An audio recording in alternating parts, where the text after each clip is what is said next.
IBIZA protest. Furious residents hit out at drunken holidaymakers destroying island.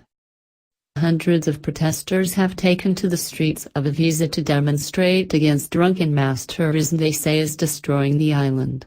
Nearly 40 organizations were represented at the protest, organized by pressure group PRU in IBIZA town's central promenade Varadaray. Actors representing predators the protesters claiming are killing off IBIZA and destroying local culture kicked off the demo by beating drums while wearing masks. Joe Ribas, one of the leaders of PRU, which says it was created 2 summers ago because of local unrest at the problems high season tourist massification caused, said, "This demonstration is not an anti-tourism protest. We're here today to demand a tourism model which is more respectful with our environment, our people, our culture, our language and our way of life." PRU leader Angels Iskandar aided in a manifesto he read to the crowd.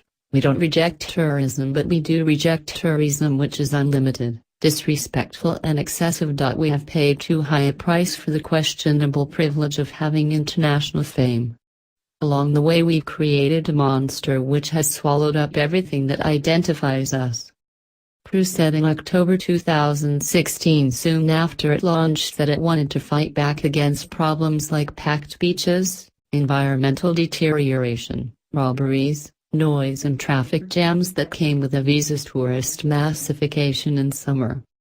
It announced it aimed to become a pressure group that forced politicians to put an end to urban, environmental and landscape abuse. Friday evening's protesters, estimated to number around 500, carried cardboard maps of the island with for sale signs on them. Others held up banners complaining about party boats and VIP beach clubs with loud music, echoing claims that on the party island people who live there all year round are poorer and have seen their quality of life go down. Protests by residents in IBIZA and the neighboring island of Majorca that they are being driven out of their homes have led to regional government chiefs announcing 6-figure fines for websites like TripAdvisor and Airbnb as part of a fight against unlicensed tourist rentals. IBIZA has a growing problem attracting health workers and police in high seasons because of the lack of affordably priced summer housing. Last weekend around 100 people went ahead with a threatened mass tourism protest coinciding with the arrival of the world's largest cruise ship in Majorca.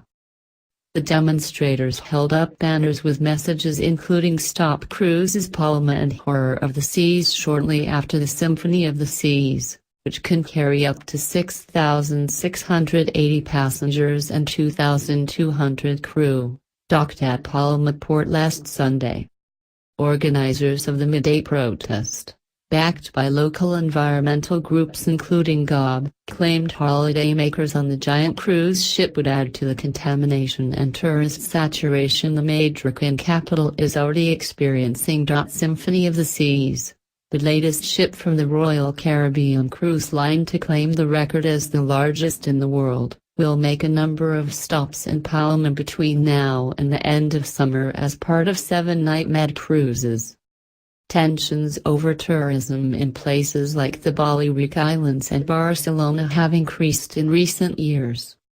Vandals stormed buildings in the Majorcan capital Palma, including a 4-star hotel with anti-tourist messages in April 2016. One on the 4-star Palma Suites Apart Hotel in Palma Old Town, written in English like most of the others, said, "Tourists go home. Refugees welcome." Others carrying the same message had been daubed on walls and waste paper bins in the same area, including one on a private tourism school. "Tourists go home," the slang word the Spanish used to describe British and other Northern European holidaymakers. And the more threatening slogan "Tourists, you're the terrorist," also left visitors with a sour taste in their mouths. More graffiti was daubed around Palma last summer. Last July 4 masked men attacked an open-top tourist bus in a violent assault holidaymakers mistook for a terror raid. The gang slashed the vehicle's tires and daubed graffiti on its windows in a savage protest against mass tourism in Barcelona. The four men struck as the packed bus pulled up outside Barcelona Football Club's famous Camp Nou stadium. Panicked tourists on board the vehicle, who included families with young children, said afterwards they thought at first they were being attacked by terrorists. The men daubed the words El Terrorisme mata els barris in Catalan across the windscreen of the bus, which in English translates as "Tourism kills neighborhoods." City Hall chiefs sought to play down the attack at the time by describing it as an isolated incident, although they admitted it was the work of an organized group.